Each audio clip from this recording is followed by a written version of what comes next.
बोलो जयकारा, बोल मेरे श्री गुरु महाराज की जय। सौभाग्यशाली गुरुमुख हो जो सत्पुरुषों की कभी न डरने वाली वाणी पर विश्वास करके कपट का व्यवहार करते हैं। उन्हें कुदरत की तरफ से अपने कर्मों के अनुसार वैसा ही फल अवश्य मिलता है। किसी ने कहा है, जो तेरी राह में खोदे गड्ढे दे तू उसकी राह सवार, वह गड्ढे में जा गिरेगा लेंगे प्रभु तुझे आन दुआर। भगत जयदेव की जी किसी राजा के द्वारा आयोजित भंडारे पर गए। वहाँ राजा ने भेंट स्वरूप उन्हें कुछ असरफियाँ प्रदान की। जंगल से गुजरकर वह घर की ओर जा रहे थे कि रास्ते में 4 चोरों ने उन्हें घेर लिया। उनके मांगने पर उन्होंने वे असरफियाँ निकालकर उन चोरों को दे दी। चोरों ने उनके हाथ काटकर उन्हें एक कुएं में फेंक दिया, लेकिन वे इसे भी मालिक की मौत समझकर वहीं बैठकर भजन सुमरन करने लगे। संयोगवश वहां से किसी राजा का गुजरा हुआ। उसके कर्मचारी ने कुएं से पानी भरने के लिए जैसे ही बाल्टी कुएं में डाली तो भक्त जयदेव जी ने बाल्टी को पकड़ लिया। बाल्टी पर दबाव बढ़ जाने की वजह से उस कर्मचारी ने नीचे झांक कर देखा तो उसे एक आदमी नजर आया। उसने 2-4 अन्य व्यक्तियों की सहायता से भक्त जयदेव जी को बाहर निकाला। राजा ने उनको ऐसा दशा में देखकर पूछा कि ये तुम्हारे हाथ किसने काटे हैं। भक्त जयदेव जी ने बड़ी सहजता से कहा कि मेरे पिछले जन्म के पाप कर्मों के फलस्वरूप ही मेरे हाथ कटे हैं। इसमें किसी का कोई दोष नहीं है। राजा समझ गया कि ये भगवान के भक्त हैं, इसलिए उन्हें यही करता धरता मानकर वैर विरोध से परे हैं।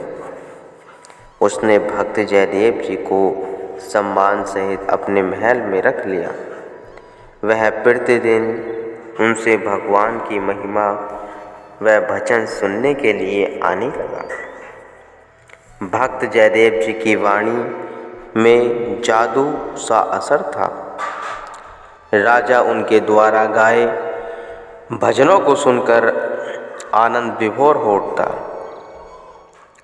एक दिन राजा ने उनसे अपने कल्याण का कोई सरल उपाय बताने की विनय की। भक्त जयदेव जी ने कहा कि आप एक ऐसे सत्संग आश्रम का निर्माण करवाओ जहाँ संतों के रहने की पूरी सुविधा हो और नित्य प्रति सत्संग का प्रभाव चल सके। इस श्रेष्ठ कार्य के द्वारा बहुत लोगों का कल्याण होगा और इस जैसा परोपकार का शायद ही कोई अन्य कार्य होगा। राजा ने आज्ञा पाकर बहुत बड़े आलीशान सत्संग आश्रम का निर्माण करवा दिया, जहाँ दूर दूर से संत महात्मा आकर सत्संग की अविरल धारा बहाने लगे। कुछ ही दिनों में इस स्थान की महिमा चारों ओर फैल गई। वे चारों चोर भी धन समाप्त हो जाने पर साधु का वेश धारण करके वहां आ गए। पहले तो भक्त जयदेव जी को वहां देखकर वह भयभीत हो गए, लेकिन भक्त जयदेव जी ने उनके साथ बहुत ही नम्रतापूर्ण व्यवहार किया और राजा से कहकर उनकी खूब अवगत करवाई। जब वे जाने को तैयार हुए तो भक्त जयदेव जी ने उन्हें बहुत सारा धन पदार्थ एवं कीमती सामान देकर विदा किया और कुछ सेवादारों को उन्हें छोड़ने के लिए भी भेजा। रास्ते में सेवादारों ने पूछा कि भक्त जयदेव जी ने आपकी इतनी विशेष आवभगत किस लिए की है? वे बोले कि जिसको आप भक्त जयदेव जी कहते हैं वह तो बहुत बड़ा चोर है। एक बार एक राजा ने चोरों की अपराध में इसे फांसी की सज़ा सुनाई, जो हम संतों के कहने से राजा ने माफ़ कर दी। हमारे इसी एहसान की बदौलत इसने हमारी इतनी आवभगत करवाई है। जैसे ही इन कपटी संतों ने भक्त जयदेव जी के प्रति ऐसे शब्द कहे, वहाँ धरती फट गई और चोरों चारों उसमें दबकर मर गए। यह दृश्य देखकर वे सेवादार उन्हें दिया गया सारा सामान लेकर वापस राजा के पास आ गए। भक्त जयदेव जी भी वहीं बैठे थे। उन सेवादारों द्वारा धरती फटने और उन चोरों के उसमें दब जाने की बात सुनकर भक्त जयदेव जी के मुख से आहा निकल गई। अफसोस में जैसे ही वाहे रगड़ने लगे कि मालिक की कृपा से उनके कटे हुए हाथ स्वतः ही ठीक हो गए। ऐसा अद्भुत चमत्कार देखकर राजा चकित रह गया।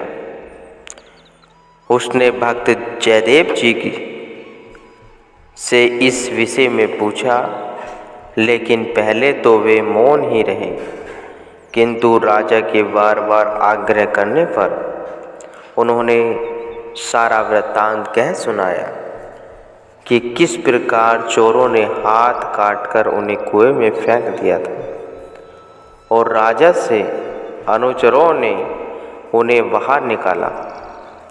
उन्होंने बताया कि वे कपट से संत वेश धार कर यहाँ आए थे, परंतु मैंने उन्हें पहचान कर भी उनसे सहायता का व्यवहार किया। अपना धर्म समझकर मैंने भलाई की, लेकिन उन्होंने भलाई के बदले बुराई ही की, जो कुदरत से सहन नहीं हुई। जो खड्डा वे मेरे लिए खोद रहे थे, उसी में वे स्वयं गिर गए। कपट करने का उन्हें यह फल मिला। इसलिए हमें सदैव भलाई करने और कपट रहित जिंदगी गुजारने की सीख लेनी चाहिए। यह सुनकर राजा उनके चरणों में गिर पड़ा और कहने लगा कि मेरे भाग्य अच्छे थे जो मुझे आप जैसे संतों की सोबत नसीब हुई। अपनी संगति में लेकर और सभी द्वंद्वों से मुक्त करके आपने जो मुझ पर उपकार किया है, उसका ऋण मैं जन्म जन्मांतरों तक भी नहीं चुका सकता।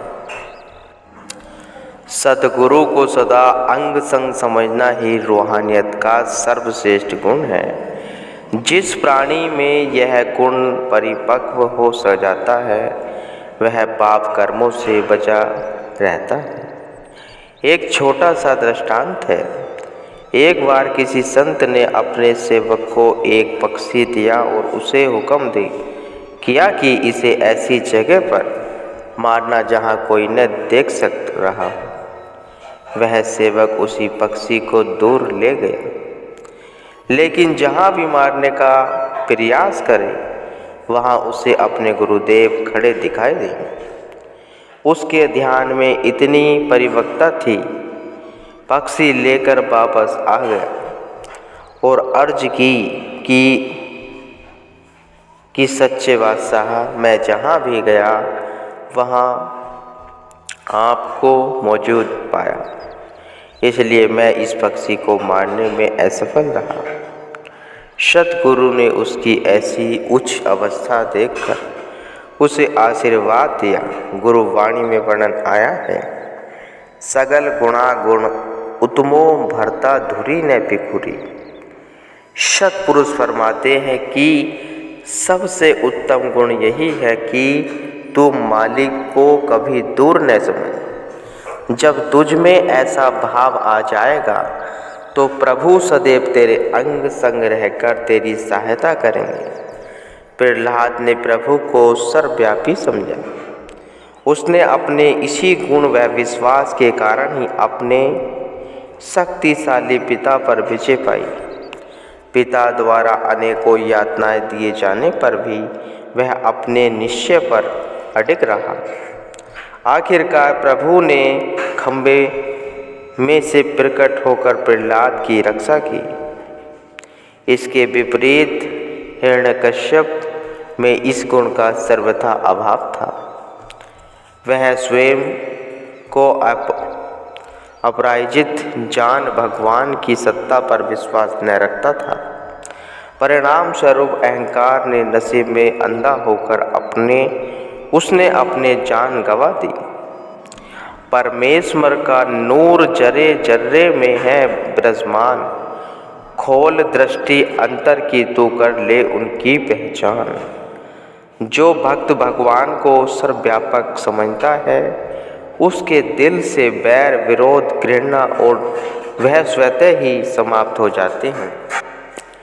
शत्रुता को भुलाकर वह समदृष्टि बन जाता है। श्री गुरु गोविंद साहिब जी के समय में मुगलों से युद्ध हो रहा था। युद्ध के मैदान में गुरु साहिब जी ने भगत कन्हैया को घायल सेवकों को जल पिलाने की सेवा प्रदान की।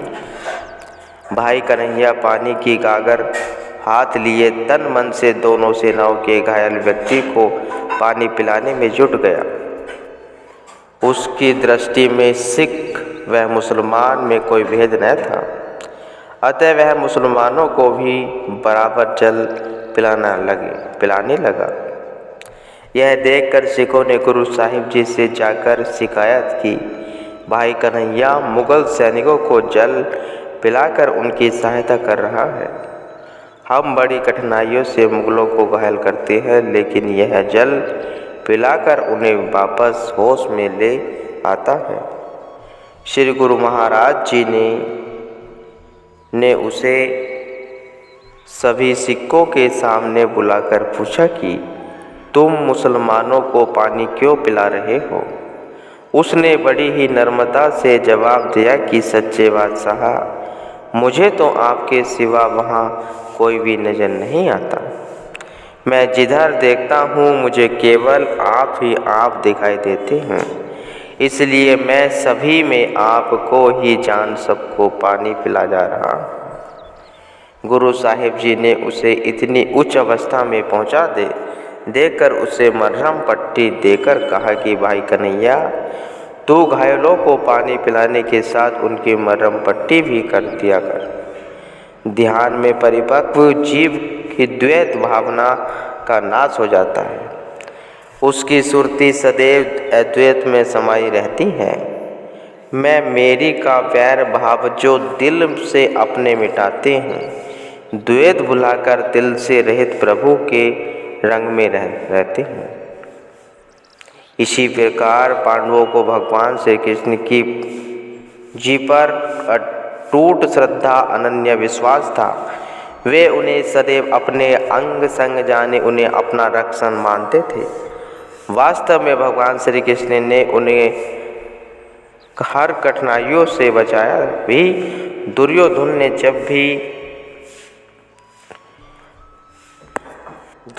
ने जब भी उनसे शत्रुता कर उन्हें क्षति पहुंचानी चाहिए, भगवान ने श्री कृष्ण जी ने पांडवों को पूरी मदद की। एक बार भीमसेन को मिठाई में विष खिलाकर दुर्योधन ने उसे गंगा नदी में फेंक दिया।